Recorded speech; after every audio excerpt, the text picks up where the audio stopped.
grande e querida ministra da Saúde, Nízia Trindade Lima. Bom, é uma grande alegria ver esse auditório que até nem cabe, né, todas as pessoas que queriam estar aqui. Eu sempre falo que precisamos de um auditório maior, né, porque a saúde sempre traz, e nós queremos que seja assim, né, o interesse no debate. Também eu comentei com Mariana Mazzucato que nós temos a honra, a alegria de receber aqui no Ministério da Saúde, que hoje pela manhã tivemos a reunião na Comissão Intergestora Tripartite, né? Daí também temos a oportunidade de ter a representação do Conselho de Secretários Estaduais de Saúde, a secretária Carmen Zanotto, a vice-presidente, também o Jurandir.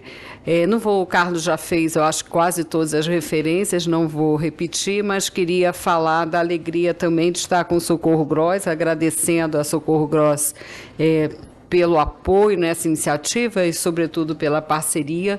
A minha amiga e companheira de governo, ministra Esther Dweck, né? É muito importante essa iniciativa do Ministério, que assume a configuração de ser um Ministério de Gestão e Inovação a partir do Estado, né? Essa é a visão que o presidente Lula teve na criação do Ministério. Então, é inovação a partir do Estado, pensar a gestão pública como um vetor efetivo de inovação. Carlos Gadelha, com seu entusiasmo habitual, o Carlos, que a gente está num ambiente de muita densidade de discussão, mas muito informal, eu sempre falo, ele me envia as coisas e fala, eu sei que você vai reduzir o tom. O tom.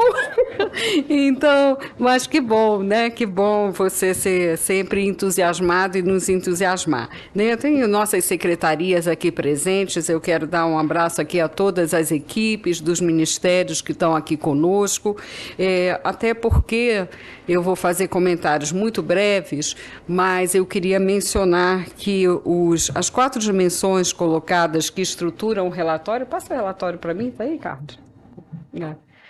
Que estruturam o relatório Health for All, né, valor, inovação, financiamento e capacidade, né, na verdade, é como a Mariana falou, fruto de uma comissão de mulheres economistas, que já foi um ato de coragem, né, economistas e também que trabalham na área de política pública e saúde, nem todas economistas.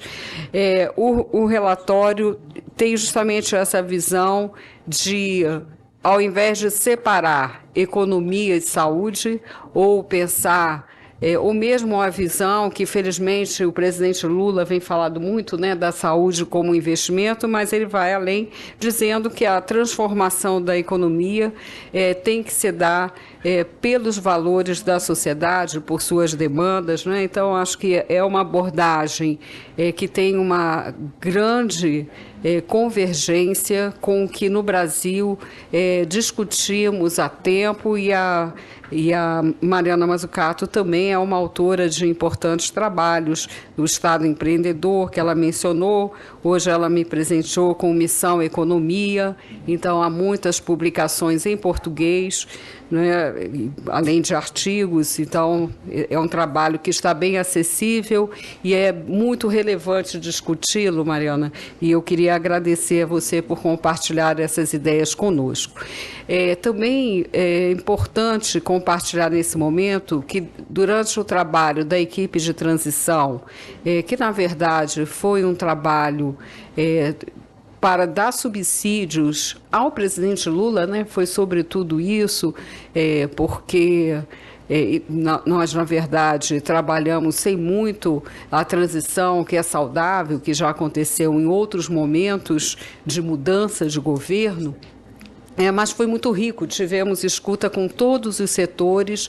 O ex-ministro Quioro, já citado aqui, que hoje preside, como eu havia mencionado com você, a empresa que cuida dos nossos hospitais universitários ligados ao Ministério da Educação, ele presidiu esse trabalho, foi um trabalho muito intenso. Ouvimos todos os setores, ouvimos o setor privado, assistencial, ouvimos os laboratórios de produção, ouvimos movimentos sociais, os mais diversos, né, em várias áreas de todo o Brasil. Ouvimos a comunidade científica, que foi duramente atacada também. Todos esses setores foram duramente atacados. O presidente Lula, recentemente, inclusive, fez uma reparação a atos que eu diria de desonra, né, de cientistas, quando foram negadas medalhas que eles tinham por direito, né, conquistado, comendas, condecorações. Então, assim, vivemos também esse ambiente de reconstrução, e eu havia comentado antes para a Maria como nós estamos vivendo nesse momento. Mas o que eu queria dizer é que no trabalho da transição, nós também recuperamos uma história de 20 anos, né? Não vou falar de toda a história do Sistema Único de Saúde, que é uma história de 1988, mas recuperamos uma história de 20 anos, desde o primeiro governo do presidente Lula, quando se criou uma Secretaria de Ciência e Tecnologia no Ministério da Saúde e várias iniciativas que têm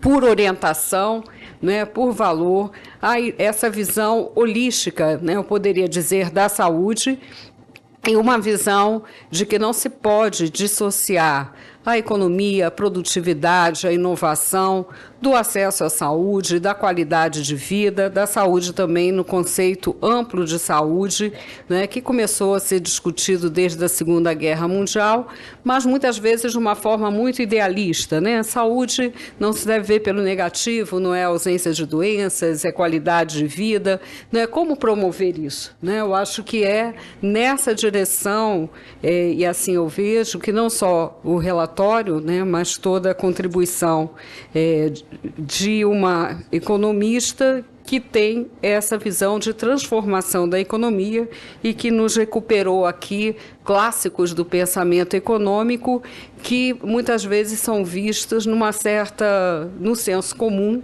né, como aliados incontestes do mercado, simplificando, né, bastante a visão. Quanto é esse pensamento, por característica, né, da sua história, é bem mais complexo. Mas não quero me alongar aqui, né, senão vou dar uma outra palestra, nem me caberia, porque não tenho nem domínio do tema, mas o que eu queria mesmo enfatizar é que essa foi uma orientação importantíssima na construção do governo, né, dei o exemplo do Ministério da Gestão e Inovação, mas na reconstrução do Ministério da Saúde também, com uma inovação que já discutíamos nesse período de transição, que foi a criação da Secretaria de Saúde Digital, né, e toda a questão da inovação nesse campo, se colocando como só faz sentido se for para garantir inclusão social, melhoria das condições de saúde num país marcadamente desigual, né? Também precisamos acentuar isso, né? Eu acho que as ideias do relatório, elas são importantíssimas para todos os países, mas quando pensamos no Brasil, também vemos que nós estamos diante de uma série de paradoxos, né? Um Estado que tem capacidade de investimento e de indução, ainda que isso tenha que ser muito fortalecido, numa sociedade extremamente desigual. Então, essa capacidade, para usar os seus termos, Mariana, tem que estar a serviço desse valor maior, né?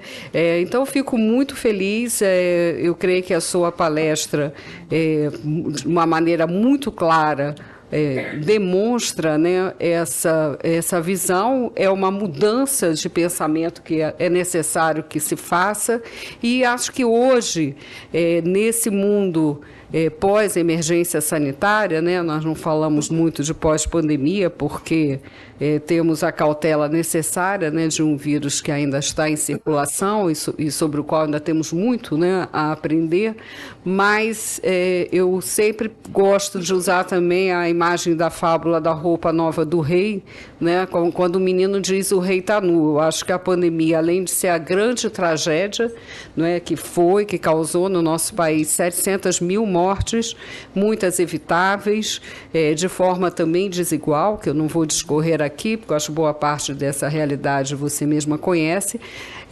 mas muitos dos problemas já estavam colocados antes, como você bem apontou, né? Então, é como se a pandemia fosse uma espécie de marcador social também, né, dos vários descaminhos da construção de uma sociedade mais justa no Brasil.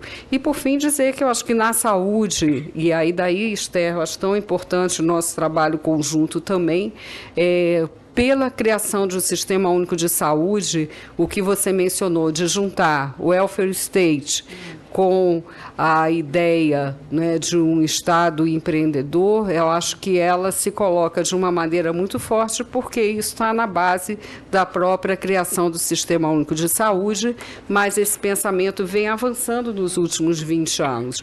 Então, acho que temos uma oportunidade excelente, né, de avançar nessa direção. Recentemente, acho que todos viram os posicionamentos do presidente Lula em relação ao acordo Mercosul com a Comunidade Europeia, muito claros no sentido de colocar a importância, né, do poder das compras públicas, né, essa capacidade do Estado brasileiro de estar agindo, induzindo, fortalecendo o desenvolvimento, e creio que a saúde seja não só um caso exemplar, mas um pilar, né, para que esse Estado realmente possa agir no sentido de que as relações público-privada, o sistema de inovação, o sistema de ciência e tecnologia, né, todas as dimensões que trabalhamos aqui no Ministério da Saúde e que cada vez mais com possibilidade de uma maior capilaridade, porque também estamos nessa interface com estados e municípios. Vejo que o Williams, que foi presidente do CONASEMES, né, que é secretários municipais, municipalities, também está aqui conosco. Então, isso tudo me faz, como eu digo, eu tenho sempre um otimismo cauteloso, mas que tem base na análise, não é, que nós temos, mas, sobretudo, na orientação política do governo Lula, né, nesse seu terceiro mandato, que nos anima a todos a seguir. Então, quero agradecer muito a Mariana, a todos vocês. É uma pena que o tempo seja pouco, né, para podermos dialogar, mas esse diálogo continuará e a professora Mariana voltará ao Brasil, né, a partir desse acordo e também de outras iniciativas, e vai ser um prazer avançarmos numa agenda comum, né, que reforce o que tão bem é colocado no título do relatório. Saúde para todos, transformando as economias para entregar aquilo que importa. Obrigada.